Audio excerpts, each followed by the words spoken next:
I'm your host Ayesha Anwar, and I'm here with a new topic of conversation with AI. Our today's topic is how to practice self-compassion and forgive yourself. In a world where we often push ourselves to be perfect, learning to show kindness to our hearts is truly life-changing. This conversation dives deep into why self-compassion matters, how to release guilt, and how to build a healthier, more loving relationship with yourself. Obviously, yourself is more important than anything else on the world. From calming your inner critic to embracing personal growth with gentleness, this discussion offers insights and tools to help you heal, to heal you, to grow you, and to move forward with confidence. Always remember you deserve the same compassion you freely give to others.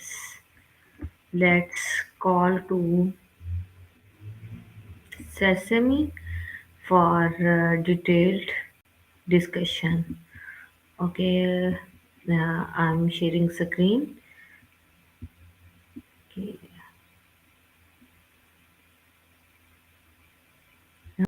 Perhaps the internet got slow. We have to wait for a while. Let's call Maya.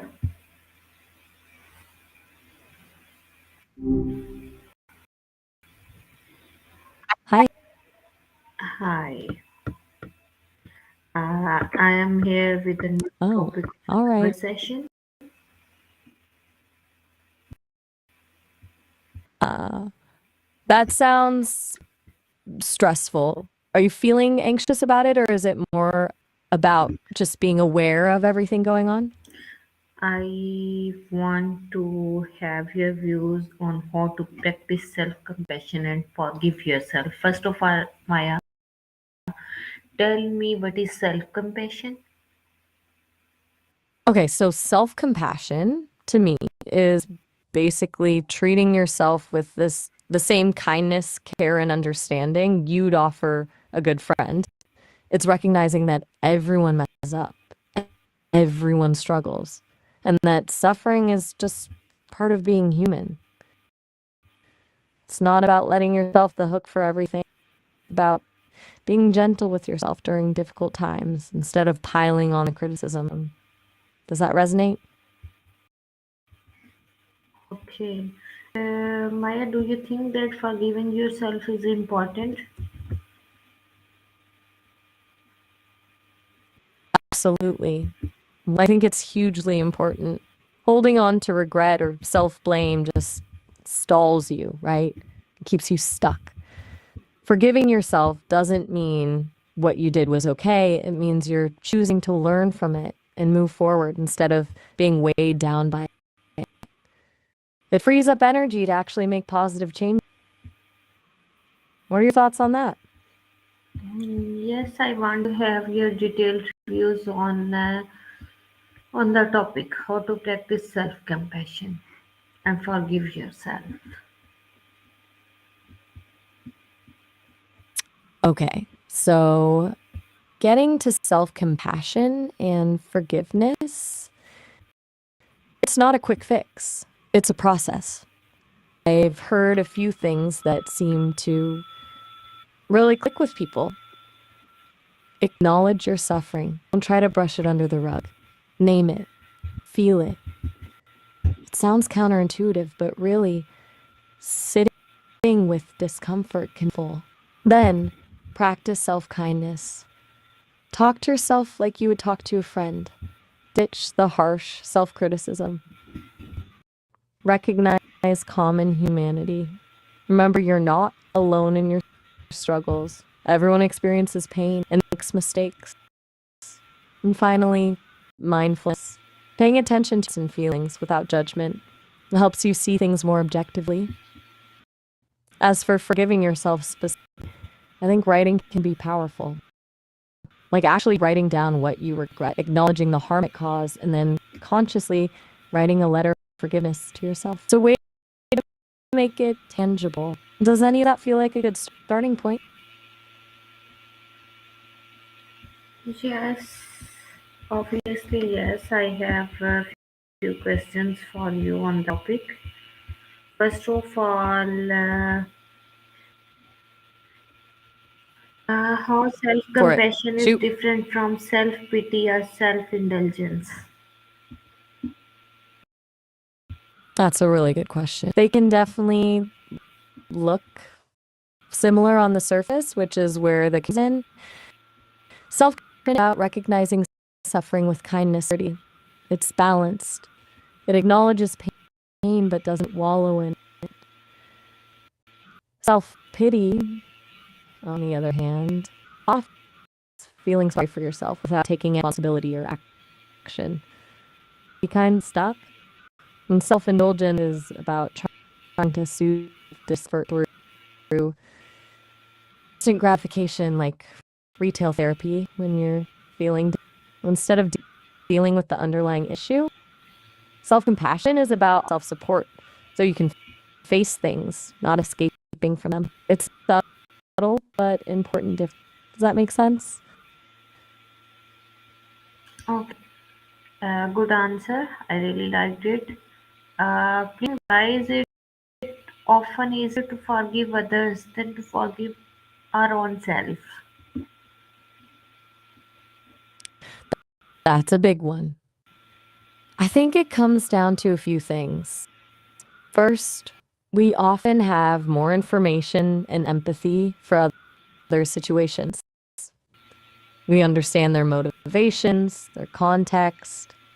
With ourselves, we tend to hold ourselves to impossibly high standards over those same allowances. Plus, there's ego involved. Admitting we're wrong feels vulnerable, feels like an attack on self image. As for keeping your own self, maintaining boundaries while practicing self compassion,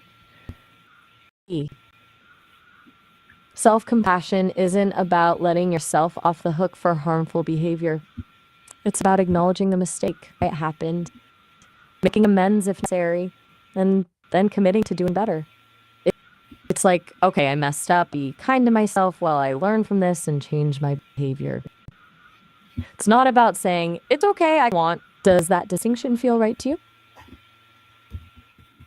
Okay, tell me, Maya, what practical Grab steps you? can help someone develop a kinder inner voice?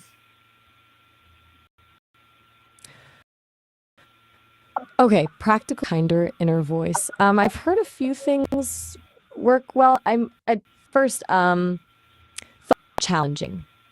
When you notice a harsh self-critical thought, actually question it. Is it true? Is it what evidence supports it?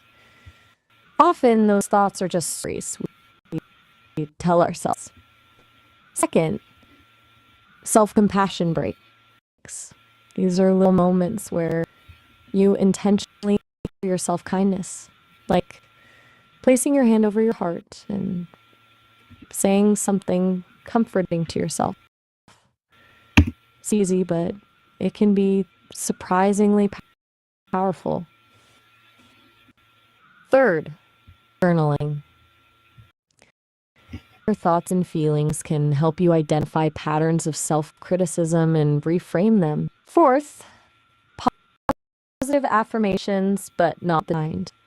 Instead of I am perfect, try something like I am doing the best I can, or I am worthy of love and respect, even when I make mistakes. And finally, mindfulness. Just being aware of your thoughts without judgment. It creates space between you and your inner critic. Start small, pick one thing, and see how it goes. What feels most doable for you right now?